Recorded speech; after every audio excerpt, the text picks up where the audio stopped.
बिस्मिल्लाहिर्रहमानिर्रहीम। आज की सूरह मुबारका सूरह हुमज़ा मुख्तसर सी सूरत है। 9 आयात हैं इसके अंदर, छोटी छोटी सी आयात हैं और अमूमन ये नमाज में पढ़ी जाती है।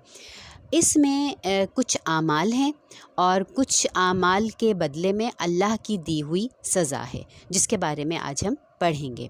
अच्छा, अब कुछ सिम्टम्स हैं, वो मैं सिम्टम्स जो हैं वो आपके सामने बयान कर रही हूँ और बस ज़रा सा देखिएगा कि कहीं हम में से कोई उन सिम्टम्स का, इस बीमारी का जो है वो कोई मरीज़ तो नहीं है, कोई शिकार तो नहीं है उसका। ठीक है। सबसे पहली चीज़, दूसरों को हक़ारत की नज़र से देखना, अपने लिबास को, अपने घर की वजह से, अपने शौहर के मर्तबे और रुतबे की वजह से अपने आप को अच्छा समझना, बेहतर समझना, अपनी शक्ल व सूरत की वजह से, अपने क़द्द-ओ-क़ामत, अपने रंग, अपनी जिसामत की वजह से, अपनी तालीम की वजह से ख़ुद को तो समझना कि हम बहुत जो हैं इज़्ज़त वाले हैं, और दूसरों को देखकर जो है वो उँगलियाँ उठाना। अगर हम ख़वातीन इस चीज़ को ज़रा तवज्जो से सुने तो देखिए, अमूमन अगर हम जॉइंट फैमिली सिस्टम में रह रहे होते हैं तो क्या होता है कि अगर एक भाई की इनकम जो है वो ज़्यादा है, और देखेंगे तो अल्लाह का कानून, अल्लाह ताला कहते हैं मैं जिसको चाहता हूँ रिज़्क़ ज़्यादा देता हूँ, जिसको चाहता हूँ नाप तोल कर देता हूँ। तो क्या होता है कि वो दूसरे भाई की जो फैमिली है उसको वो फैमिली जो है वो ह्यूमिलिएट जो है वो कर रही होती है। तो इस माना में, या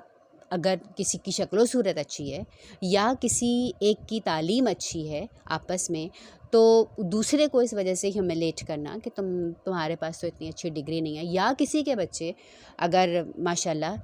तालीम याफ्ता अच्छे निकल गए, तहज़ीब याफ्ता हो गए, ज़िंदगी में कामयाब हो गए, उनके रिश्ते बहुत अच्छी जगह हो गए, उनकी नौकरियां बहुत अच्छी लग गई, तो उसकी वजह से दूसरों की तहक़ीर करना, तो ये जो है उसके माने में आता है, ये एक बीमारी है। फिर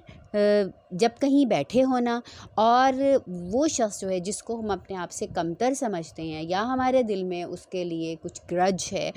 जब वो आए तो उसके लिए अपने साथ के लोगों को, अपनी कंपनी के लोगों को उन आँखों से इशारे करना, उनकी अंदर जो है वो कीड़े निकालना, लाइक कि इस तरह की बात करना कि देखिए इनको तो सलीक़ा ही नहीं है, इन्होंने तो कुछ संभाला ही नहीं, इनके मियाँ ने तो इतनी कमाई की, इन्होंने तो कभी संभाला ही नहीं, इन्होंने तो अपने बच्चों की तरबियत पर, इन्होंने अपने बच्चों की तालीम पर जो है वो कभी तवज्जो नहीं दी। ये आम हमारी गुफ्तगू में इस्तेमाल होने वाले अल्फाज़ हैं। फिर ये कि उससे भी बढ़कर फिर जब इंसान जो है वो उस गुनाह में आगे निकल जाता है तो फिर उसके अंदर से इतना सा एहसास भी ख़त्म हो जाता है कि वो लिहाज कर ले, एक मौके पर वो पीछे बात करता है, अगले मौके पर वो इतना बदज़ुबान हो जाता है और मुँह फट हो जाता है कि वो मुँह दर मुँह भी ये बातें करने में आर महसूस नहीं करता, और बुरे बुरे नाम भी रख लेता है और ऐसी चोटें उनके ऊपर लगाता है। मसलन, हाँ भाई हमें तो पता है आप तो बहुत समझदार हैं,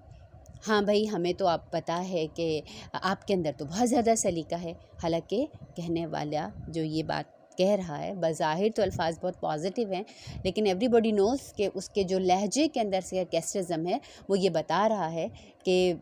जुमला कुछ और है और माने इसके बिल्कुल कुछ और हैं। फिर बुरे बुरे नाम रखना, चाहे वो शक्ल की वजह से हों, चाहे वो उनकी किसी आदत की वजह से हों, तो ये फिर पीठ पीछे चुगलियाँ लगाना, फिर उनकी एक बात को जिनके लिए हमारे दिल में ग्रज हैं उसकी लगाई बुझाई करना, ये सारी सिम्टम्स हैं। अगर आप और मैं देखें तो हमें अपने अंदर भी कहीं ना कहीं वो कोई ना कोई चीज़ जो है वो उसकी चिंगारी नज़र आ सकती है। तो जान लीजिए कि अल्लाह के रसूल सल्लल्लाहु अलैहि वसल्लम की हदीस मुबारका का मफ़हूम है, फ़ायदा नहीं पहुंचा सकते ना, तो कम से कम लोगों को अपनी ज़ात से नुकसान देने से महफूज कर लो, अपनी ज़ात से किसी को नुकसान जो है वो नहीं दो। तो यही इसका मरकज़ी मफ़हूम है हुमज़ और हमज़ और लमज़ का।